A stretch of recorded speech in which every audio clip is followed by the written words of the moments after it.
नमस्कार मित्रांनो, प्रेषा आणि रेशवी या आमच्या यूट्यूब चॅनलमध्ये तुमचे पुन्हा एकदा स्वागत आहे। आज आपण ज्या गडाची भ्रमंती करण्यास जात आहोत त्या गडाचे नाव आहे त्रिंगलवाडी।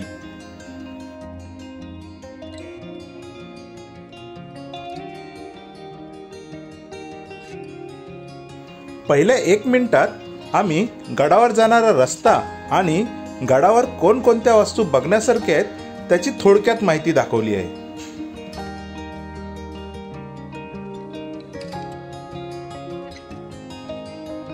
त्रिंगलवाडी हा किल्ला नाशिक जिल्ह्यातील इगतपुरी तालुक्यात आहे। तुम्ही जर मुंबईतून त्रिंगलवाडीला जाणार असाल तर घोटी टोलनाक्याच्या आधी डावीकडे जाणारा एक रस्ता आपल्याला गडाच्या पायथ्याशी घेऊन जातो।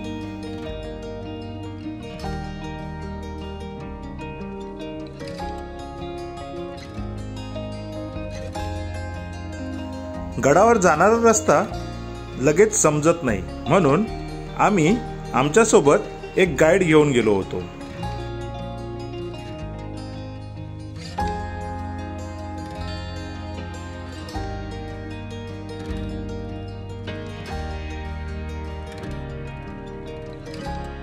गडाच्या पायथ्याशी पत्र्याची वाडी हे गाव आहे। येथूनच आपल्याला चालत गडावर जावे लागते। त्रिंगलवाडी किल्ला गिरिदुर्ग या प्रकारात मोडतो।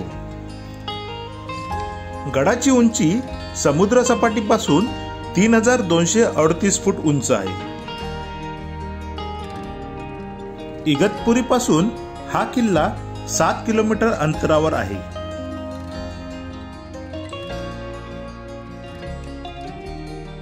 त्रिंगलवाडी किल्ल्याच्या पायथ्याशी असणाऱ्या जैन लेण्यांवरून या किल्ल्याची निर्मिती साधारणतः 10व्या शतकात झाली असावी असा अंदाज बांधला जातो।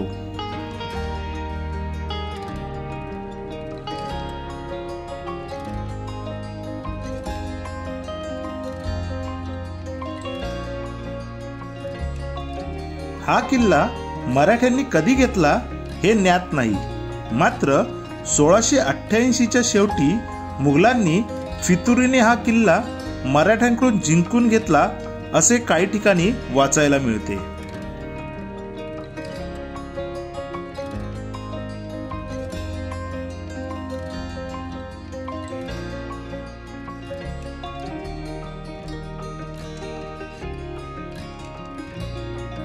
लेण्यांजवळ पोहोचण्याच्या आधी रस्त्यात आपल्याला एका ठिकाणी सतीशिळा बघायला मिळते।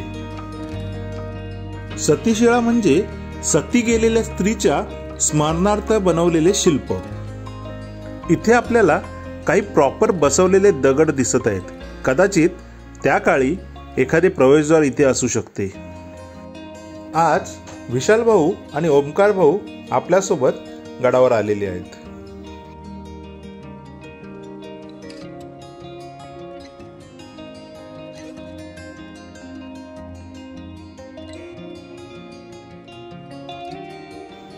आता आपण जैन लेण्यांजवळ पोहोचलेलो आहोत।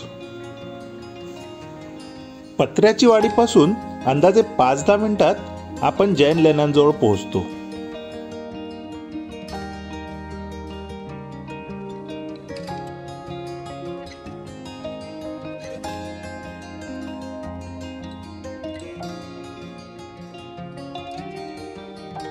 सध्या लेण्यांमधील वास्तूंची खूप पडझड झालेली आहे, पण या वास्तू बघितल्यावर आपल्याला लक्षात येते की त्या काळी किती जबरदस्त काम केले गेले होते। खूप छान।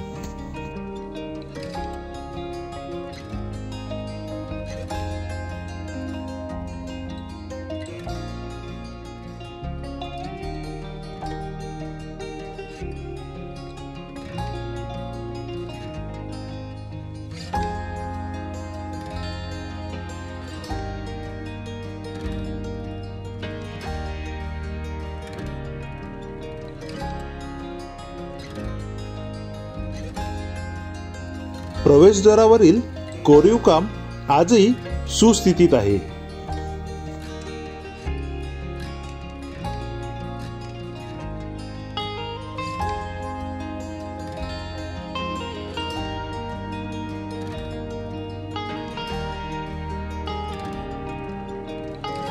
गुहेत असणाऱ्या 4 खांबांपैकी 3 खांबांची पडझड झालेली आहे. बहुतेक ठिकाणी आपल्याला अशा गुहेतील खांब तुटलेले दिसतात. कदाचित त्यांच्यावर वर्षानुवर्षे आलेल्या प्रेशरमुळे ते तुटत असावे.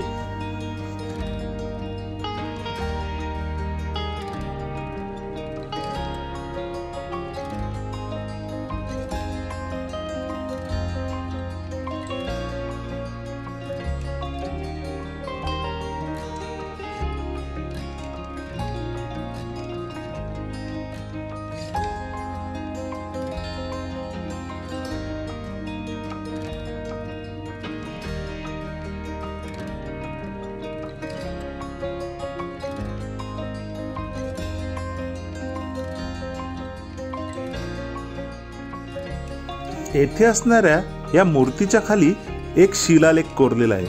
त्यावर शके 1266 असे काहीतरी वाचायला मिळत आहे. कदाचित यानुसार ही गुफा 12व्या शतकातील असावी असा अंदाज बांधता येतो. कदाचित ते चुकीचे असेल तर तुम्ही आम्हाला ते कमेंटमध्ये कळवा.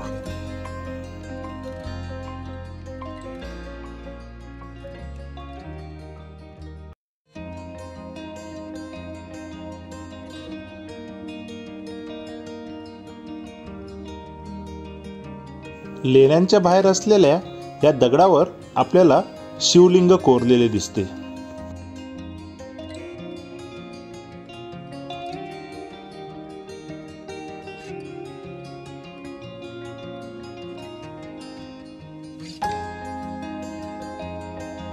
इथून आपली खऱ्या अर्थाने गडावर चढाई सुरू होते.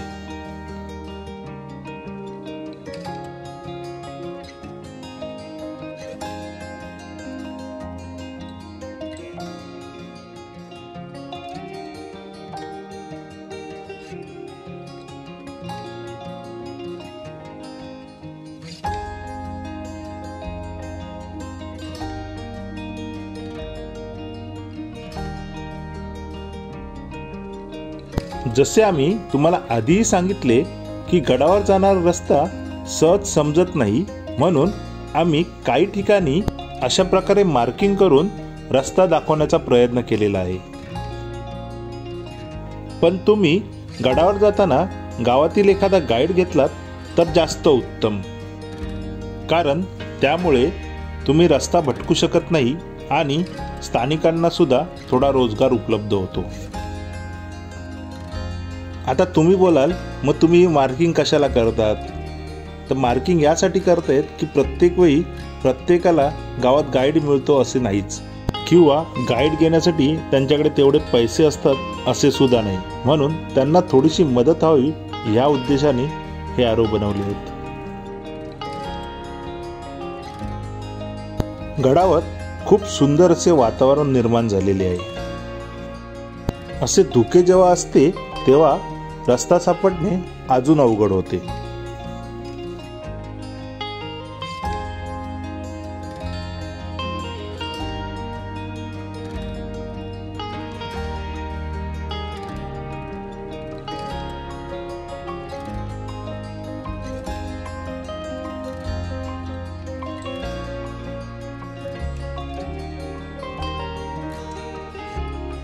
गडावर चढत असताना पायाखाली नीट लक्ष देणे खूप महत्त्वाचे आहे, कारण काही ठिकाणी विंचू तर काही ठिकाणी साप सुद्धा आढळतात. बाबू नीट एरो करायचं आहे, नाही तर सगळ्यांना कळणार नाही.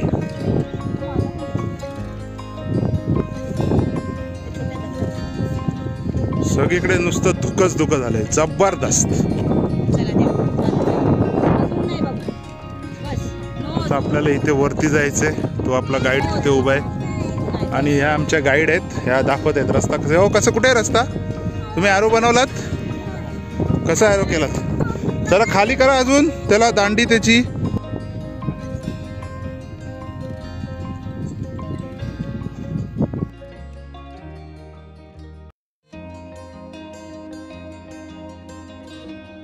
येथे पोहोचल्यावर तुम्हाला गडावर जाण्यासाठी 2 वाटा आहेत.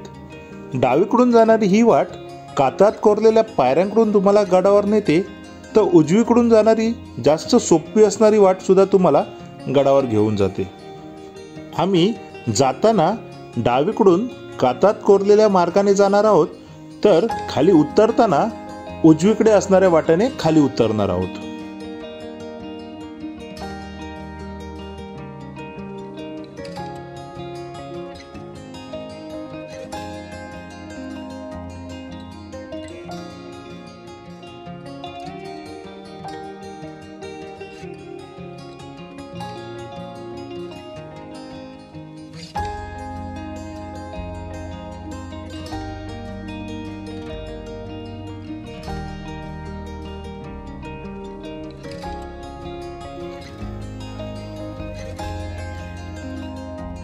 कातात कोरलेला हा पायरी मार्ग सुद्धा चढण्यास एवढा काही अवघड नाहीये, पण पावसाळ्यात कदाचित इथे शेवाळ असल्यामुळे अवघड होऊ शकतो।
खूप सुंदर असा हा पायरी मार्ग आहे। रेशवीला असे चढताना बघून तिचा लहानपणीचा कोथरीगडावरचा व्हिडिओ आठवला। आता पण ती लहानच आहे, पण लहानपणीचा म्हणजे तेव्हा ती अंदाजे 2.5 ते 3.25 वर्षाची होती। पायरी मार्ग चढून आल्यावर उजवीकडे आपल्याला गडाचे प्रवेशद्वार दिसते, तर समोरच 6 ते 7 फूट उंच खूप सुंदर अशी दगडात कोरलेली हनुमानाची मूर्ती बघायला मिळते। प्रवेशद्वारावर नतमस्तक होऊन आता आम्ही गडाच्या आत प्रवेश करत आहोत। प्रवेशद्वाराच्या वरती आपल्याला शरभ शिल्प बघायला मिळते।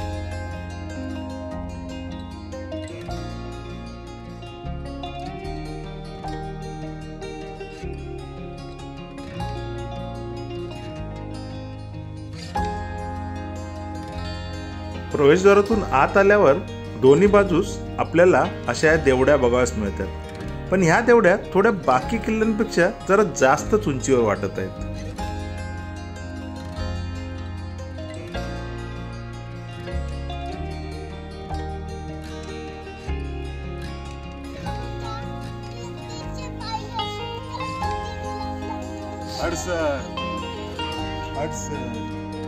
या किल्ल्यावर आल्यावर आम्हाला थोडीशी हडसर किल्ल्याची सुद्धा आठवण आली।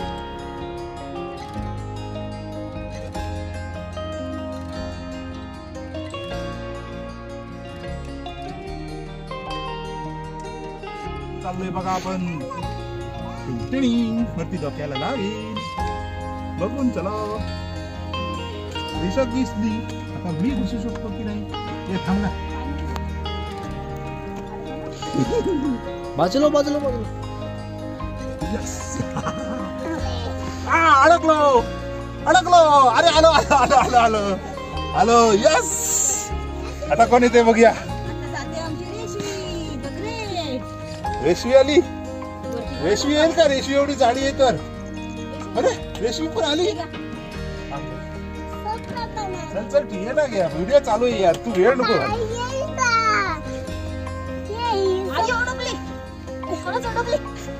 अडकली. खाली वाकायचंय.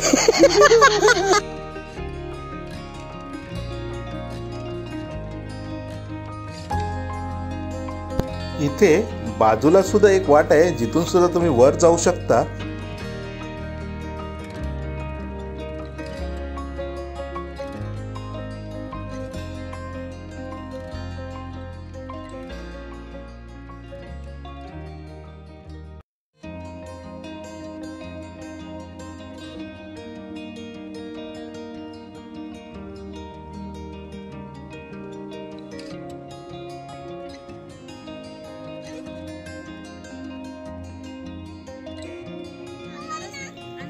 इथे आपण चढून आलो प्रवेशद्वाराच्या इथून आणि आता इथे वर जाणार आहोत.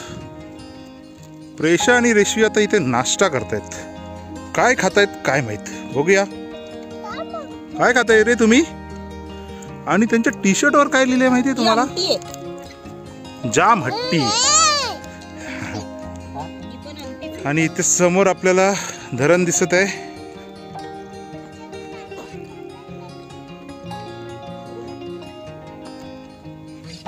आणि इथे आता पूर्ण धुकं आलं. नेमकं इथे काही वाड्याचे अवशेष दिसत आहेत आपल्याला. आणि त्याच्या डाव्या बाजूला बघितलं तर हे पाण्याचं टाक आहे. आणि समोर हे धरण दिसतंय. गडावरून खाली उतरताना आपण याच मार्गाने खाली उतरणार आहोत, तेव्हा आपण या वास्तू जवळून बघू.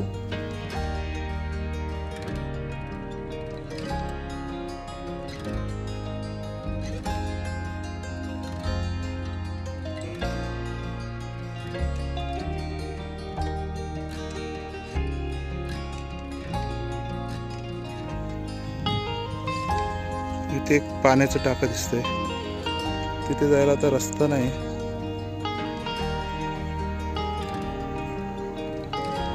तिथे बघा किती मोठा दगड पडलाय.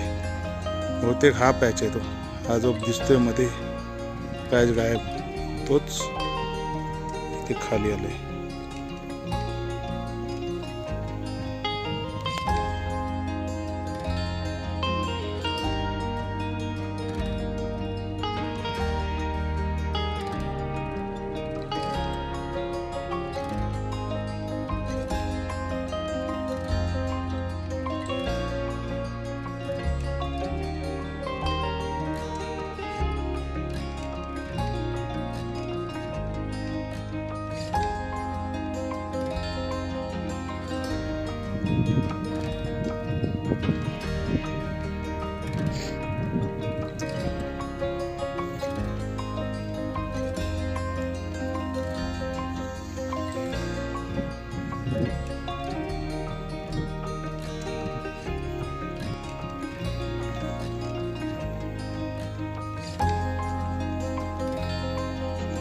बहुतेक हे अर्धवट राहिलेलं काम आहे, पण ह्याच्यात तुम्हाला बघा अंदाज येतो की कशा प्रकारे ह्यातले चिरे काढून टाकं बनवलं जातं.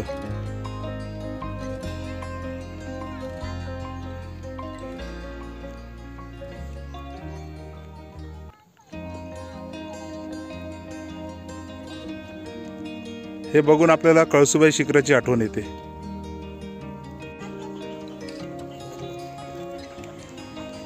बाहेरच इथे आपल्याला हे शिवपिंड बघायला मिळते आणि आतमध्ये 3 देवांच्या मूर्ती आहेत. त्यातील एक हनुमान, एक गणपती असे वाटत आहे आणि तिसरी मूर्ती कोणाची आहे ते लक्षात येत नाही आमच्या तरी.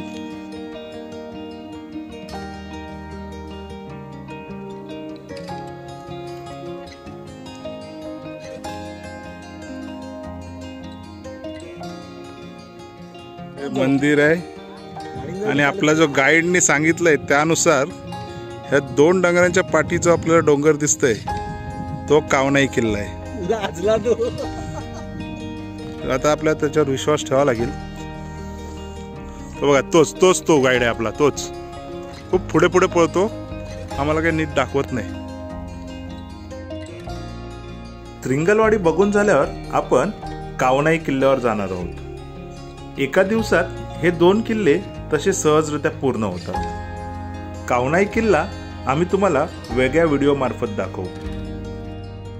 मंदिरापासून सरळ चालत आल्यावर आपण या पाण्याच्या टाक्याजवळ पोहोचतो. आपला हा जो गाईड आहे त्याने सांगितले की मध्ये एकदा हे पाण्याचे टाके खाली करण्यात आले होते, तेव्हा त्यांना तिथे काही मूर्त्या सुद्धा बघायला मिळाल्या.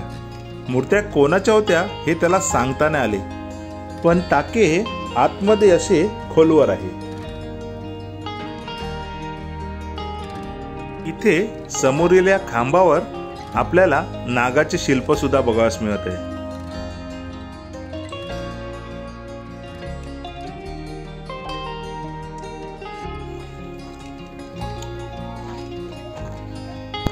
त्या मागच्या टाक्यापासून थोडेसे पुढे चालत आल्यावर आपल्याला अजून एक पाण्याचे टाके बघायला मिळते, पण हे पाण्याचे टाके पूर्णपणे कोरडे आहे.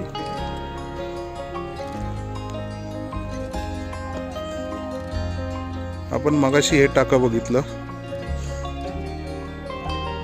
टाकं बघून ते समोर ते तलाव आहे, हा वरती येणारा रस्ता इथे इथून आलात इथून पोहोचता या गुफेजवळ, आणि या गुफेच्या बाजूला इथे पण एक टाक आहे. आणि ह्या प्रेषा रेशवी कुठे गेल्यात बघायचे मला, कुठे गेल्यात ह्या दोघी? हा बघा, ह्या गेल्या आहेत गुफेमध्ये.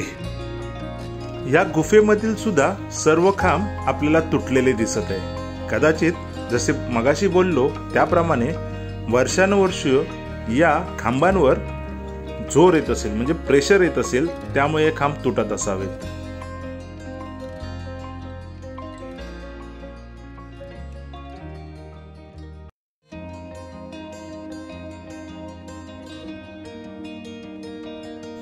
त्या गुफेच्या थोडेसे बाजूला हे बघायला मिळते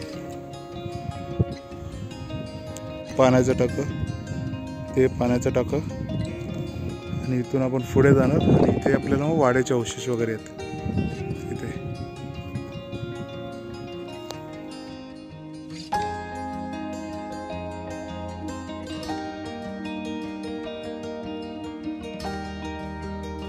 मगाशी तुम्हाला जसे सांगितले की गडावर येण्यासाठी ज्या 2 रस्ते आहेत त्यातील आपण डावीकडच्या वाटेने वर आलो, आणि ही वाट आहे जी उजवीकडून येणारी वाट आहे. आता आपण ह्या वाटेने खाली उतरणार आहोत.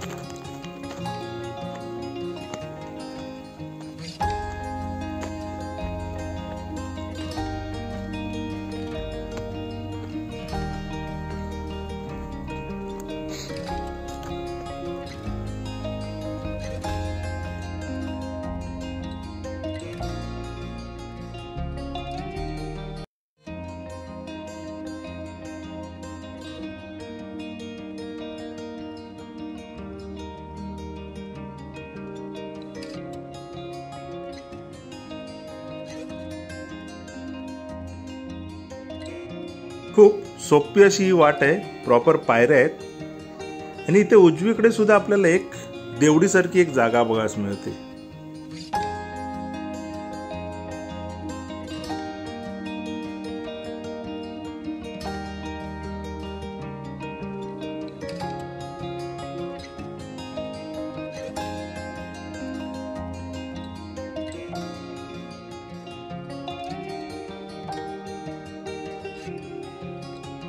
आता आम्ही परतीच्या वाटेवर निघालेलो आहोत. तुम्हाला हा व्हिडिओ कसा वाटला नक्की सांगा. आवडल्यास लाईक, शेअर आणि सबस्क्राईब करा. जय जिजाऊ, जय शिवराय, जय शंभूराजे. आठवले आपण जाताना तिथून गेलो आणि तो पायरी मार्ग लागला आणि येताना आपण ही उजवीकडे जी वाट दिसते या वाटेने खाली उतरलो. आम्ही गड उतार होत असताना हा कोणीतरी मारलेला साप दिसला. ही कदाचित विषारी मण्यार असावी किंवा बिनविषारी कवड्या असावा, पण डोकं पूर्ण ठेचल्यामुळे नीट समजत नाहीये.